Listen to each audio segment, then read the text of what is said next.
So welcome back, everybody. Again, this will be another fine show, I'm sure. As usual, my mother's here, Mary Carter. Yay. My wife, Paulette Carter's here. And then we've got three cousins over there, Bernie, Nat, and Joe, for backup if I need it. To begin with, Susan Dyer of the History Center wants to make a couple of brief comments.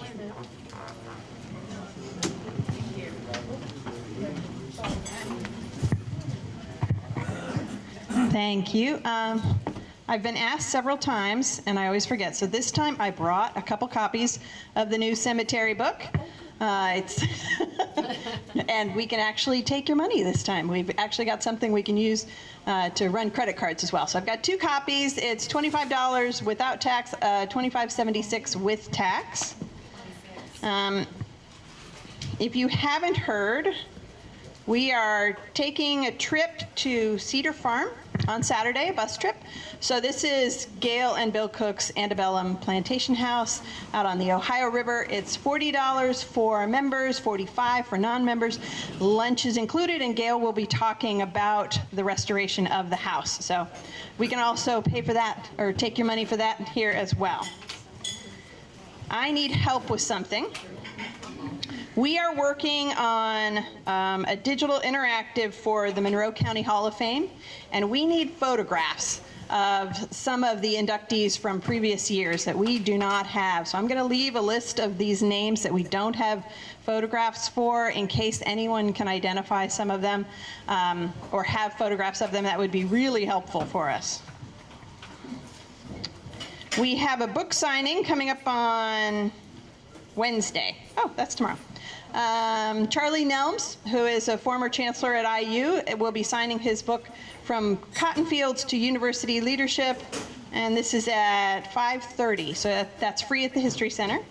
And then we have another book signing coming up on October 10, The Terror of Indiana. And this one is Bob Moody will be signing his book there. So please come and join us. It'll be a lot of fun, and if you want a book or to come along on the bus trip, let us know, and I will take your money. All right, thanks, Susan. To begin with, we need to thank the Legion. These next couple of months, they're going to have some problems with help. A couple of people have had to take leave, so be patient with everything, and it's been difficult for them staffing, and they're doing a great job with what they've got. And so I thank Sharon, Brooke, Carrie, Dick Dunbar, all those people for helping make these possible. George, you have a few things to say here, I believe.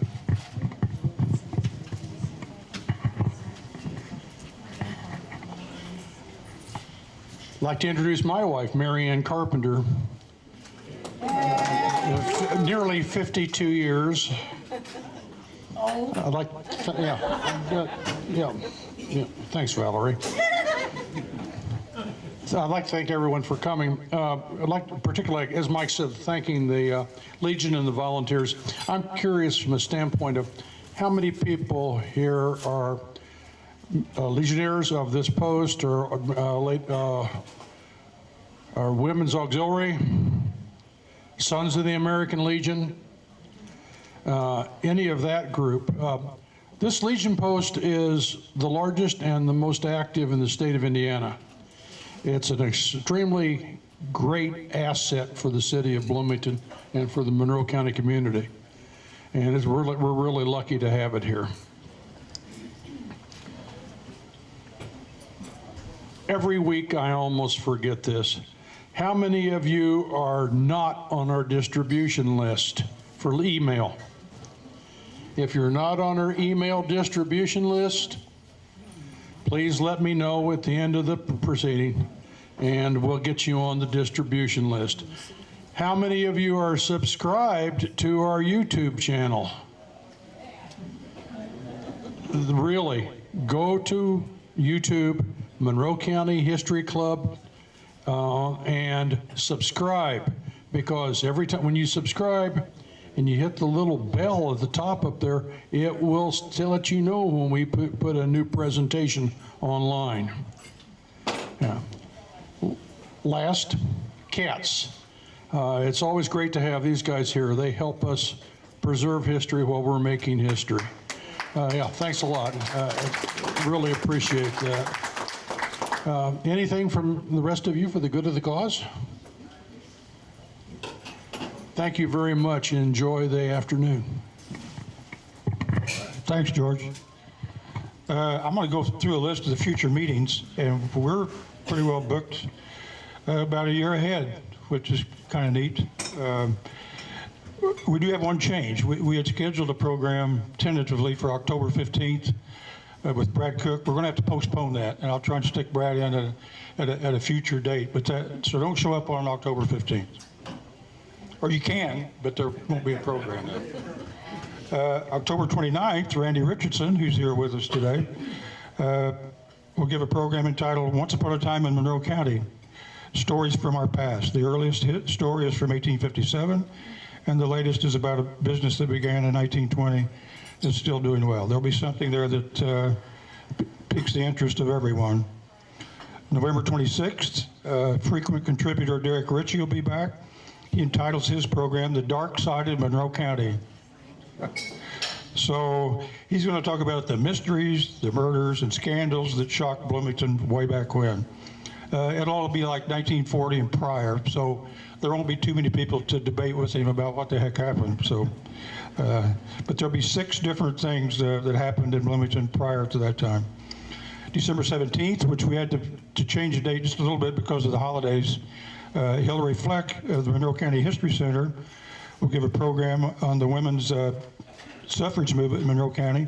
And in fact, there was a story in the paper about that today. She got a grant, right, to do more studies on this. So 2020 will mark the centennial of the 19th Amendment, which gave women the right to vote. Indiana ratified that amendment January 26, 1920. On January 28th, local historian David Nord, who has given a program before, will give a program entitled Power, Transport, and Machinery, the Revolution in Flour Milling in Indiana and including Monroe County from 1820 to 1920.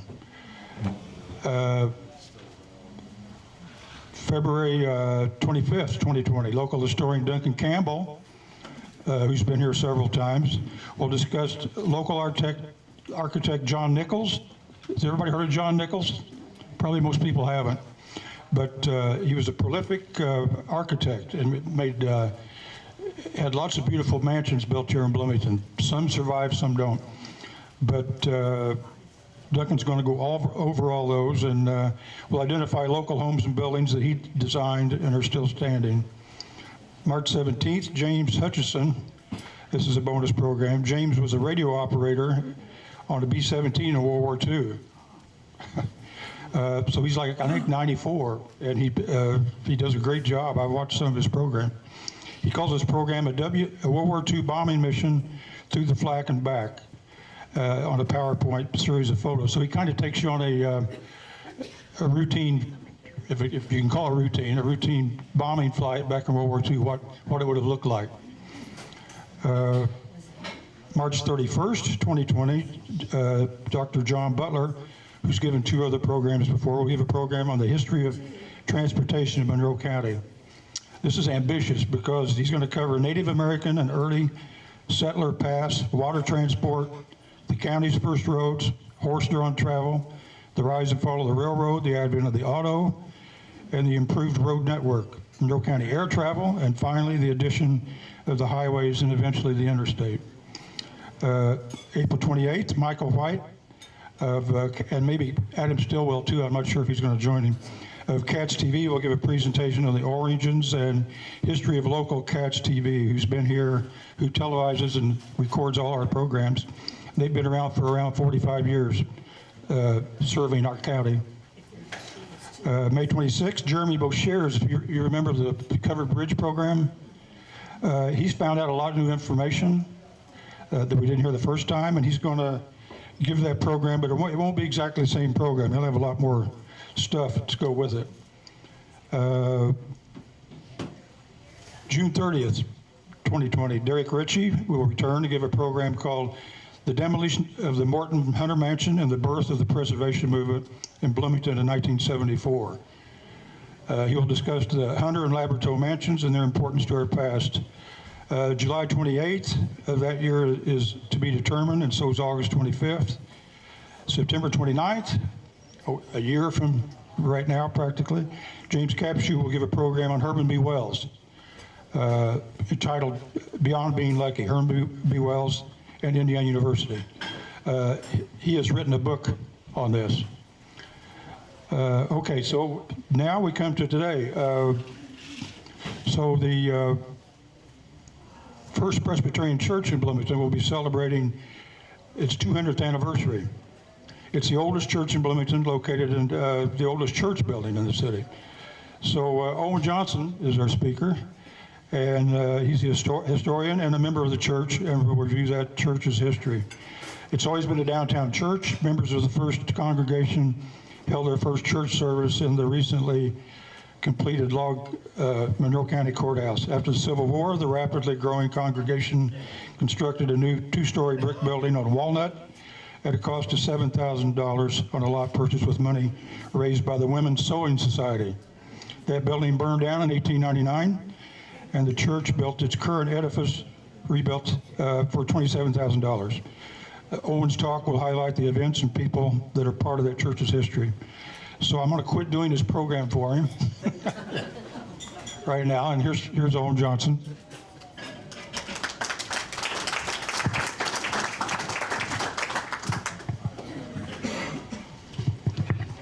Thanks very much, Michael.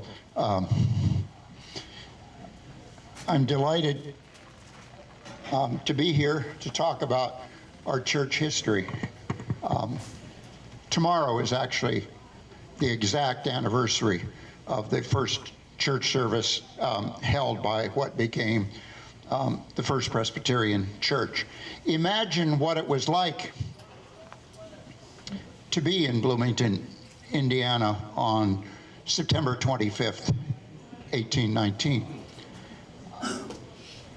A small area in the south side of what is now downtown. Trees all over the state. It was a couple-day horse ride to Indianapolis, a little town, going through some growing pains.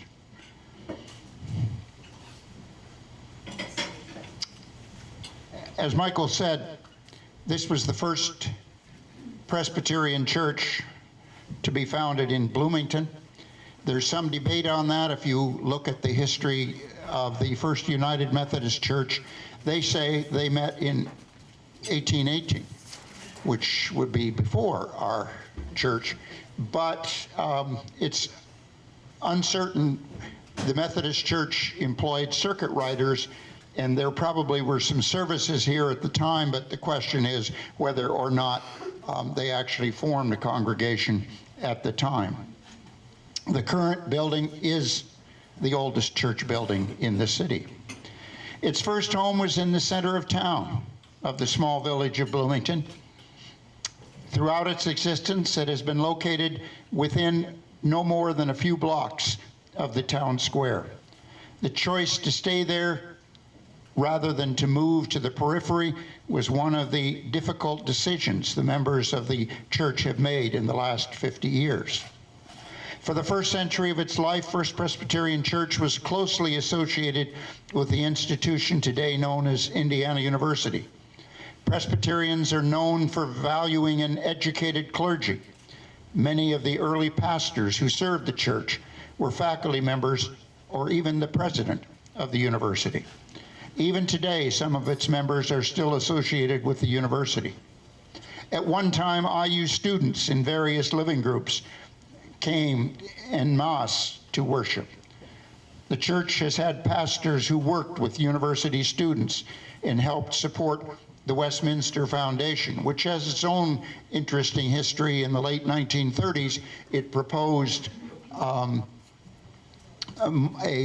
more welcoming place for black students at a time when the university at large was not willing to make that move, and it would take Herman Wells, about whom Jim Capshaw will speak next year. He worked on it for 10 years before he could actually actively accomplish that. Members of the church over the years have sought to serve and obey God and Jesus Christ, but they haven't always agreed on how to do that. Theology, politics, and national and world issues have from time to time divided the congregation. Sometimes pastors have wanted to lead the congregation in a direction the members did not want to go. Sometimes some members of the congregation have tried to lead the others and the pastor in a direction they didn't agree on. Most of these divisions have also been felt by the larger Presbyterian organization of which First Presbyterian Church has become a part. What I'm providing here is a kind of overall introduction, and then we'll get to meat and potatoes and pictures. The history seeks to tell the history of this church as honestly as it can. Sometimes the surviving records don't allow us to do that. The 1899 fire that destroyed the Walnut Street building also swallowed up paper records in the building. In fact, very little was left of that building. We have 2 nameplates that used to be attached to the pews, signifying this is where a certain family would sit. Now, as you know, many people, when they go to church, they sit in the same pew every week. In those days, they had names on it. If you want to do an interesting experiment some Sunday, just sit in somebody else's pew and see what happens. What is hardest to describe is the character of worship over the years. Bulletins and sermons were not normally kept. We tend not to write down our thoughts about worship because it happens every week. Even the church's annual reports, which have been issued for 40 or 50 years, rarely report on regular worship.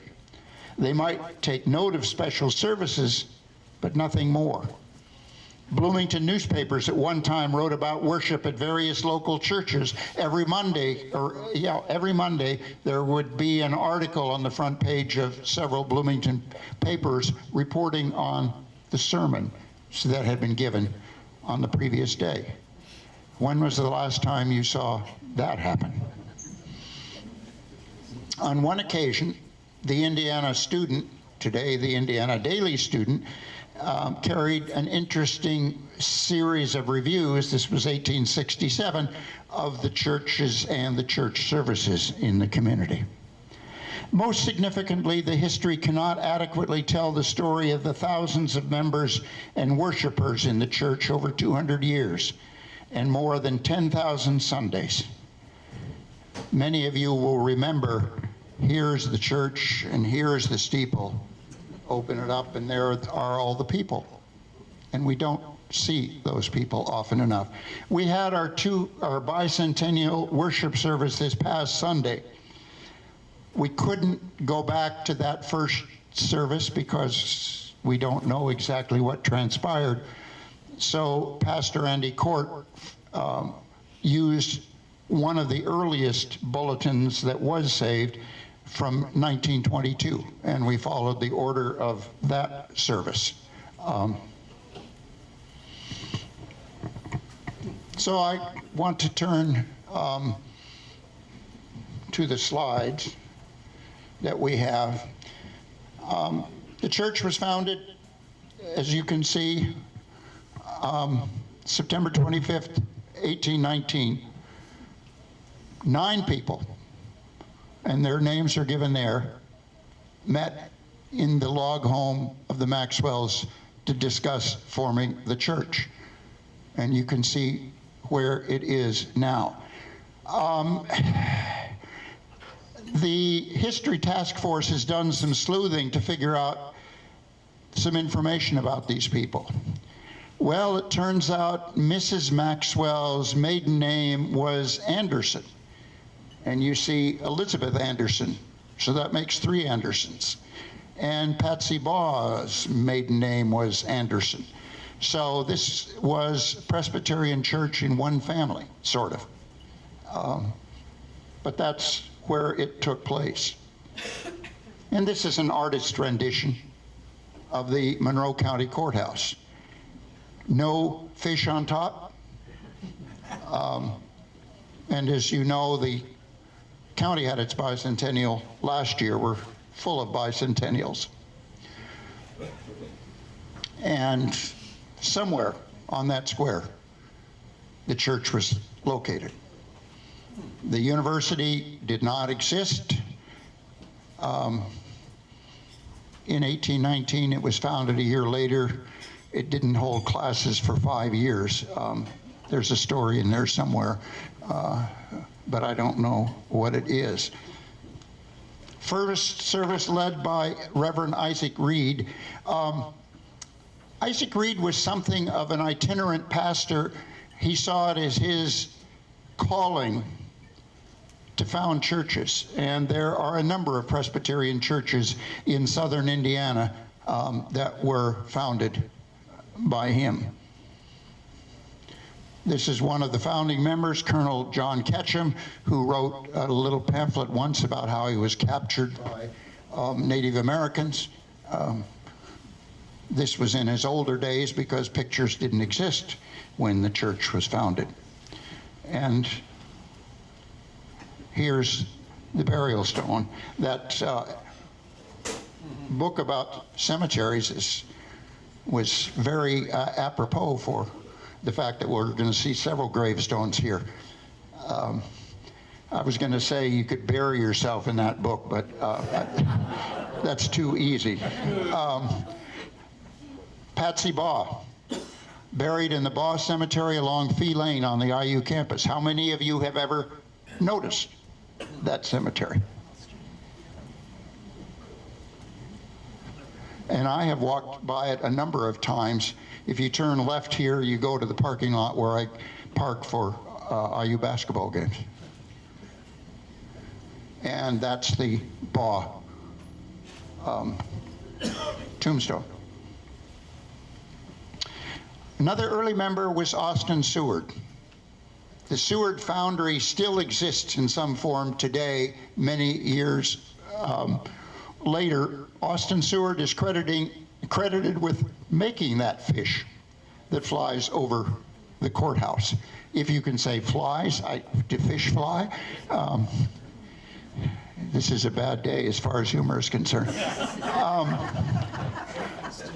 There is some question, of course, as to whether the fish that now is over the courthouse is the original one, but that's not the topic of my talk today. Seward's home was located in this location, and there he held the first Sunday school.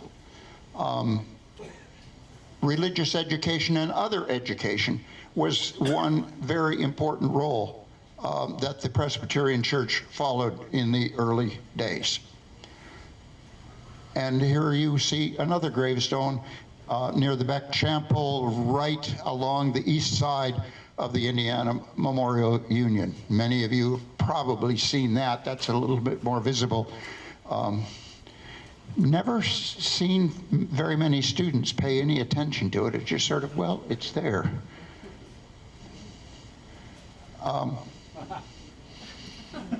So this is one of the Seward descendants. And she didn't quite make it. But we're now well into the 21st century, so any of those of you who have designed your gravestones, you're probably okay.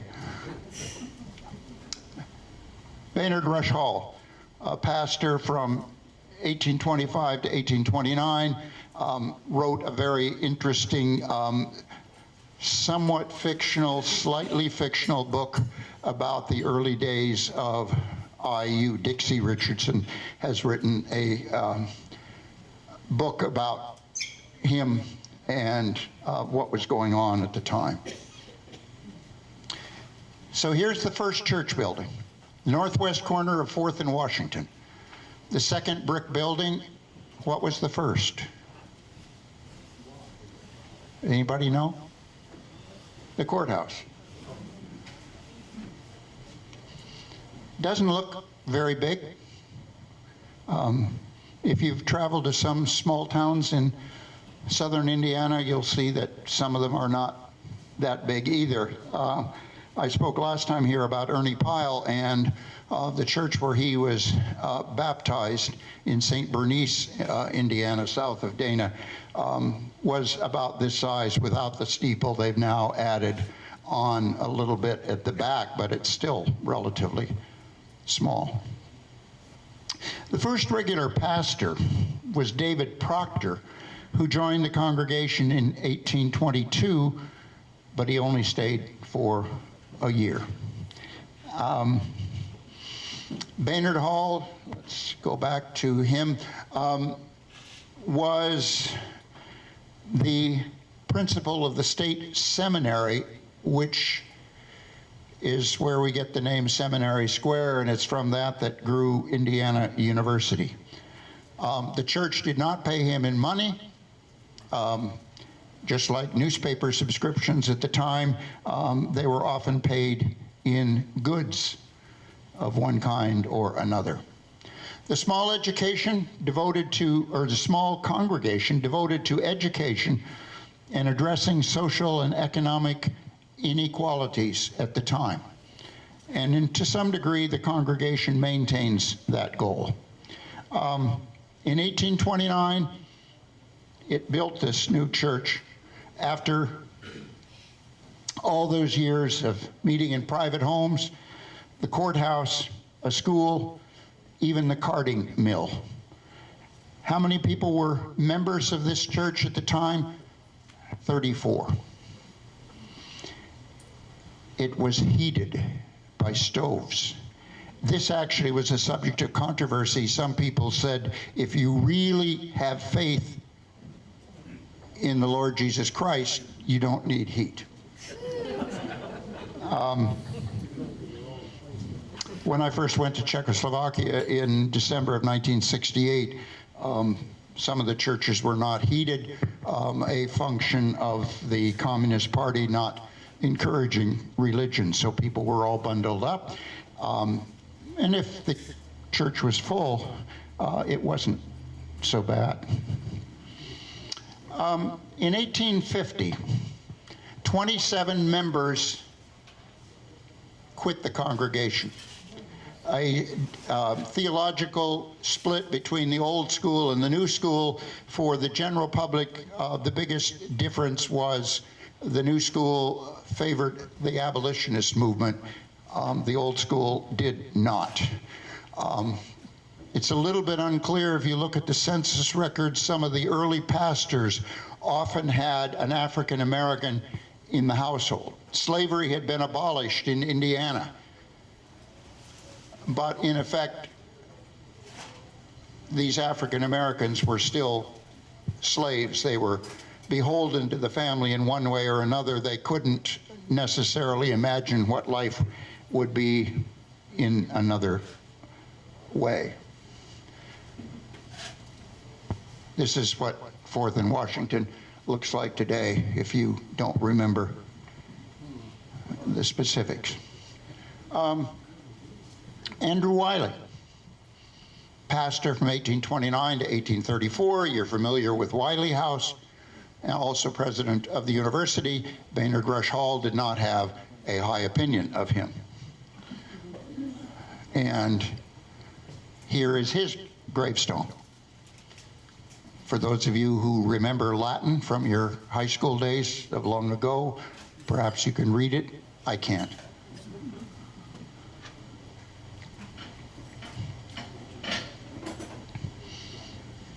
And it's the Wiley House that I just mentioned. And this is an interesting perspective from an early picture. You can see Seminary Square over on the left. I could use a pointer, but since there are pointers in the picture, I won't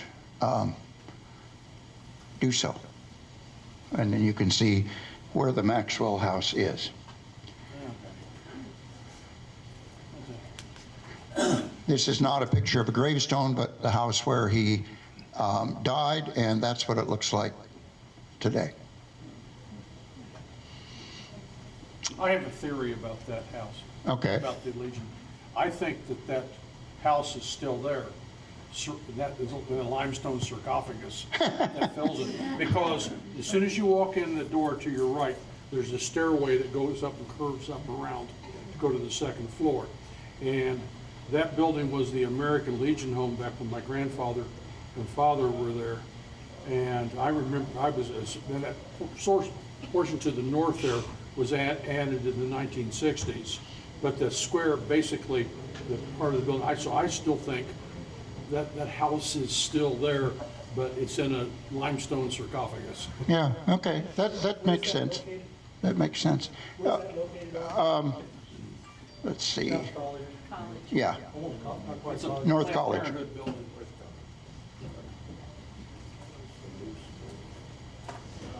Okay. So this is the new church. Became called the Walnut Street Presbyterian Church because it was on Walnut Street. It was built on land that had been bought by the Women's Sewing Society as a possible site for a future church. The governing board of the church, the session, decided that maybe this wasn't right, and they unanimously approved a resolution to sell the property. The Women's Society unanimously resolved not to sell it. And as Sue Talbot, a member of the church, a Presbyterian, former member of the Board of Trustees, says, obviously the women triumphed. And so there it was in 1863. Couple of the pastors from that time, Reverend W.B. Minton, no relation so far as I know to Sherman Minton, who went to IU and later was on the Supreme Court, and Reverend George Luckock, who was originally not an American, and a very dynamic preacher whose career after Bloomington included some important positions. Now you can see on the east side of the square where the church was located. Obviously a very dominant position within the city. There was one occasion where the church caught fire, but it was saved in, I think it was 1883. This is an example of how important, and again, how appropriate it is that we celebrate this centennial of the suffrage amendment to the Constitution next year. Susan B. Anthony spoke here, leading suffragist. Indiana, by the way, as you probably know, was not the first state to approve the suffrage amendment. But they got in before the amendment took effect, because there were some states that by the time the amendment was accepted, they had no choice. It was the law of the land. And this is what it looks like presently, that location. So here we have the new building. As Michael mentioned in his introduction, $27,000. They were $2,500 short on the dedication day in 1901. And so they asked the 460 people, or 460 members to contribute. And they paid it off that day. I haven't determined how much money that would be worth today, but it was not an insignificant sum. And the pastor was among those who contributed a large share. You can see here two houses in the back. It looks like they're connected to the church, but they are not. And here is the pastor at the time, M.E. Allison. I don't know if that's related to the former Mayor Allison's husband or not. I don't think so. It was built according to the Akron plan, and what that means is the Sunday school rooms were behind doors that could be opened up for the church service. Its capacity was said to be 1,000, which I find a little bit hard to believe now. If we have 350 in there, it's full, but we don't open the doors. A couple of the doors open onto the entryways to the sanctuary. And I guess if you really went tight, you could do it.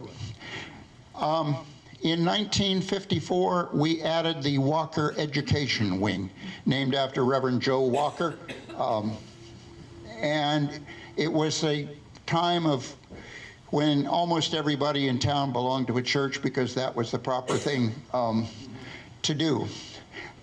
In the back of the property, we had one house called the Ziegler House, and we had rented it out for a while, but trying to maintain it didn't seem like something that the church ought to be doing, so we sold it for $1 to Bill Cook, and it made the trip down the street and has become the Grant Street Inn. So if you stay there, or your friends stay there, or your relatives stay there, you can say that it once belonged to the Presbyterian Church. In 1989, we broke ground for an addition on the north side of the church. The largest part here is now the Esther Lyman Social Hall. The church offices are down below. It was an important improvement because we were running out of space. One of the storage areas downstairs was called the dungeon, which doesn't sound very nice. The social hall was inadequate, so we built the new church. And this is how it is today. So the new part is over here. Originally, there was supposed to be a window here, but it was realized that on Sunday morning, if the sun is shining, the sun would come straight through. And that wasn't considered a very good idea. You can also see at the top of the building, in the picture there, something that helps produce energy. So one of the goals of a task force in recent years has been to use as little waste, or produce as little waste as possible, to try to be self-sufficient, to try to be as green as we can be. This is our parking lot. We have recently acquired the parking lot next door. The person who owned that parking lot made an offer to the church. A developer made a higher offer for an apartment building, but the owner of the property said he wanted it to go to the church, and that's a very significant addition. I haven't talked so much about the 20th century. That's probably something for a future day. It's more complicated. The church split on a couple of occasions on different issues. The role of the church in the university community was more significant with the students at the time. It's a fascinating history.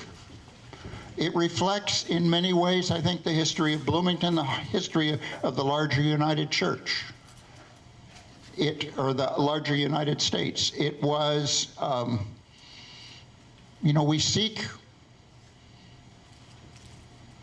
to follow God's call. But how we understand that, we are not always in agreement on. So anyway, I'll come back. I can almost sign up for a date. Michael has us scheduled so far in advance to talk about the 20th century history. I'd be happy to answer any questions. Yes. I remember a Dr. Schwartz. Was he before Joe Walker? Yes, yes. Yeah, he was in the 30s, yeah. Yes. Well, if I park in that lot to go to the library, will I be towed? There is a sign up indicating that that's possible. But it depends, you know, have you prayed every night and every morning? Okay. What's the size of your congregation? The active membership is about 250. There are about 350 on the rolls. Now, some of those are still in town. We try every 3 or 4 years to clean the rolls. I think the highest membership was at the end of Joe Walker's term in 1965. We had something like 867. We had 2 services. We're back to 2 services now.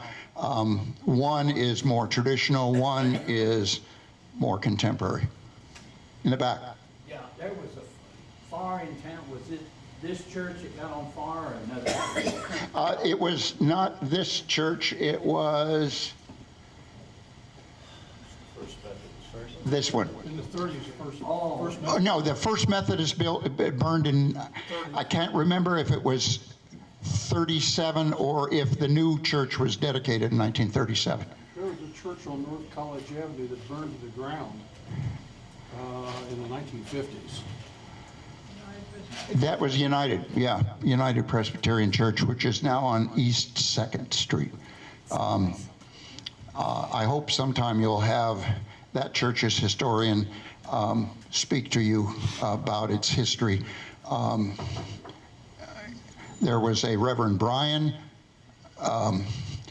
who had 2 sons. One became president of Indiana University, William Lowe Bryan, and one became president of my alma mater, Washington State University, Enoch A. Bryan.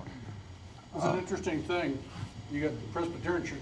In the background there, you see the tower for the First Christian Church. It also burned. And the Methodist Church burned, and the other Presbyterian Church. It's kind of a pattern. Yeah, it's the, maybe Job was in among the, That picture on? what? What's the date on that picture? 1891. Yeah, so that would be 8 years before it burned, yes. The book corner is already built at that point. What? The book corner is already built at that point. Yeah. Other questions? Yes. It's obvious there was quite a connection with the university. How did they affect each other, particularly abolition? It's an interesting question because my reading is that First Presbyterian Church was reflected the wealthier leaders of the community and therefore were not necessarily of the type who wanted to change the way that life was organized. So they were not big on abolition. And that's one of the reasons of the split. Yeah. Have you ever heard him talk about the Reformed Presbyterian Church? The Reformed Presbyterian Church. Yeah, the Reformed, both this church and or the First Presbyterian and United Presbyterian are members of the PCUSA, Presbyterian Church USA.